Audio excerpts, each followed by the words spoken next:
what it is doing. You need to be careful about the exit conditions. Code to kuch bhi rahega. Okay, conditions, there is void, matlab nothing is going to return. So your curiosity should be, how will it calculate failures? And then you get into this more. Okay, fine. This one. Somehow just see here, HTTP servlet request. Whoa, you can even auto wire HTTP servlet request. Okay, that comes up. Fine, you're auto wiring it. Next, you get inside that. Using the get header method, you got a signature. If the signature is not there in the request, it is throwing exception.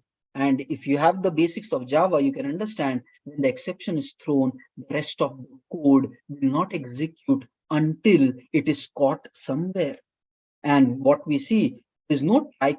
Okay, here is there, here catch is there. See, when this exception is thrown, okay, it would be caught here. Thoda sa just try to understand. Okay, now you tell me this. Okay, validation exception, guys, this is interesting. Thoda sa you need to understand this, otherwise kya hi code samjhoge, okay? And this validation exception, what is validation exception? We created our custom exception here. Payments.validation. In that we created a custom exception called as validation exception. Okay, it is a proper class there, which is having some error code and error message. Fine. Okay. There is no child of this. It is a simple exception we have created. Now, point is, here we are throwing throw new of validation exception with some parameters. Okay. We have defined error code somewhere. You have to study all this thing. Tomorrow's task is going to be to write a new validation rule, which will have some error codes, error messages, end-to-end flow banate. Tomorrow ke assignment mein. Now, point is, yes, some kind of validation rule it created. Signature not found. If in request signature is not available, then there is some error code. Signature not found. 1002 and some bad request signature not found, and then some Lombard related getter setter is defined for this enum. Okay, and it is throwing validation exception.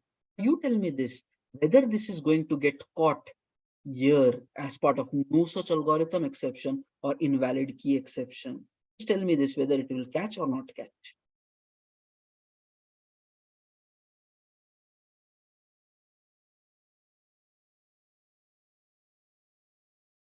All the members think yes or no, whether it will catch or whether it will not catch. You're throwing an exception of validation exception, and here there is a catch block where you're trying to catch something. Okay, just put it yes or no in chat.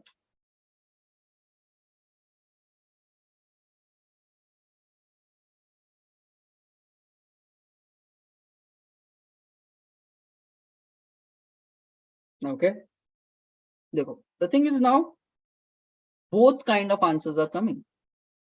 Okay, yes, Piyush has even explained it more nicely. If validation exception is a subclass of these, then maybe it is going to be caught, right? But in this case, no, it is not, because the validation exception ka chain we already saw. If you do, it is what? Object.throwable.exception.runtime. It is a chain of this, and this is something else. So basically, it is not going to match based upon the type. It will not match, and it will not be caught here. Now, Java related exception ka thoda sa fir ek brush up is required if you're not aware of this. The right type matching will happen, hierarchy matching will happen, and then it will see, but this is not matching, so it will definitely not get caught here. So if it is not caught here, your immediate thing should be, oh, maybe who is calling this do validate? Is there a try catch available there? Search back. Now this is a very important method, call hierarchy. This is interesting. Okay, call hierarchy. The thing is, there is the shortcut, Control Alt H. You will need this thing like anything while you're trying to search through your code.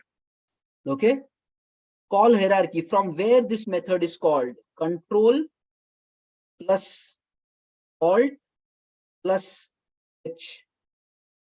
It shows the call hierarchy. Now it is called from two places. Here you can see it's called from two places. Okay, so one is here, another is available here. Both are these kind of test places, but in actual reality, we wrote a Lambda, and from Lambda it called, so it did not really show us that it is called from that hierarchy. When we do this Lambda, it did not really track it is directly called from that object. But from test class somewhere it was called, so it showed us that reference, but in reality, to yahan se to nahi mila. Okay, but otherwise, yeah, so maybe in such case, you have to again search for it, where this method is really called for. Okay, and it is called from Lambda. Point is, here you come, and here you see if there is a try catch.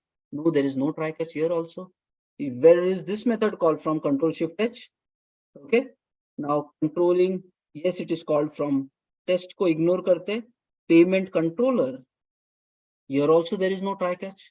Automatically question comes, if there is, it is not caught anywhere, where is it really going? Okay, and thoda sa fir curiosity should come, and then you should go to internet and ask ki bhai, generally if exceptions are thrown in the Spring Boot application, how will it get caught?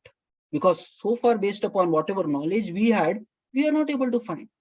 Okay, otherwise, yes, look in the code, but right way will be go to internet and see how it is called, and then you will get some clarity. Okay, then you will get some clarity key when we are writing this. Control Shift key, signature, validation, we are throwing an exception, F3, where we have created a exception handler class also. At least looking at code, you should get some clarity. Or maybe ye kuch kar raha hoga, because the naming says exception handler. So maybe something is happening here. And if you see here, another annotation is used, controller advice. Immediately now things should be, oh, maybe this guy is doing something. And then you start reading.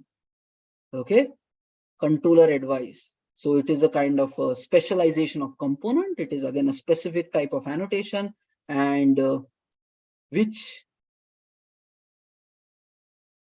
class can be declared explicitly in the Spring Boot using this, and used to declare exception handling. Okay, so fine, it is providing some way of exception handling. What it does, there is another annotation here, okay, exception handler, and just see here the type matching is available. Okay, that means in the full system, now just try to understand, in the full system, if any exception gets triggered which matches validation exception, then this method is going to be called. And if in the full system, if anywhere any random exception comes which is not caught properly, then this method is going to be called, because this is the generic exception available. Why we are doing that? Yes, we will discuss about that, because we want to standardize the response that we are sending back to any of our APIs.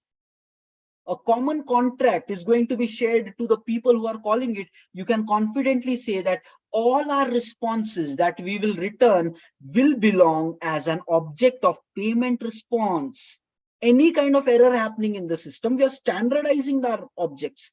And what is there in payment response is some this, and this. No matter what happens in the system, you will always get a payment response object. In order to standardize that, we have created separate handling. And then what do? If it is validation error, what they are doing, just observe here. Okay, they are creating some response entity. We'll talk more about it. You can read it about internet, about why response entity is required. It gives you fine-grained control on the HTTP status to be returned as well. Okay, you can define what status to be returned, but let's not get into आज logic nahi samjha. Let's focus on understanding code. Okay, so what they are doing is they are taking this payment response and they are creating from this validation error. Now you can simply go here. What has happened? Signature validator. ऐसे भी search कर सकते. Okay, I did a Control Shift R, just typed SV based upon initials, it picked up the full name. So I am going to signature validator now. We have thrown like this.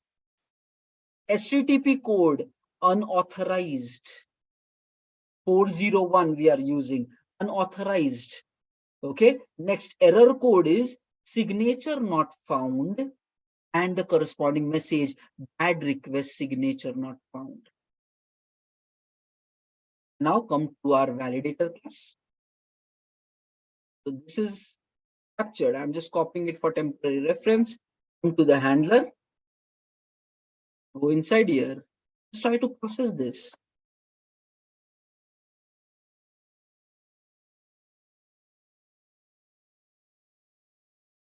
Okay. We are just calling like this. Throw new validation exception. It should be caught here. And then there is some status code, fine. And then there is error code and error message. This is the object which we create. It will come here. And here, what are we doing? From that object, we are getting the error code, getting the error message, preparing the payment response. And this payment response is returned back with whatever HTTP code was also there, which is unauthorized. And this is how the response is going to be given back whenever this kind of a failure happens. And that is the reason anytime exception comes in any validation, we have defined these kind of exit points, get throw exception. So that is the reason automatically in our service payment service IMPL, here this code is never going to continue forward if anywhere any exception comes. Now you will get that clarity. So वहां जा रहा है response, वहां पे जाके it is casting into a payment response and returning like that. That is where it is not coming. Now the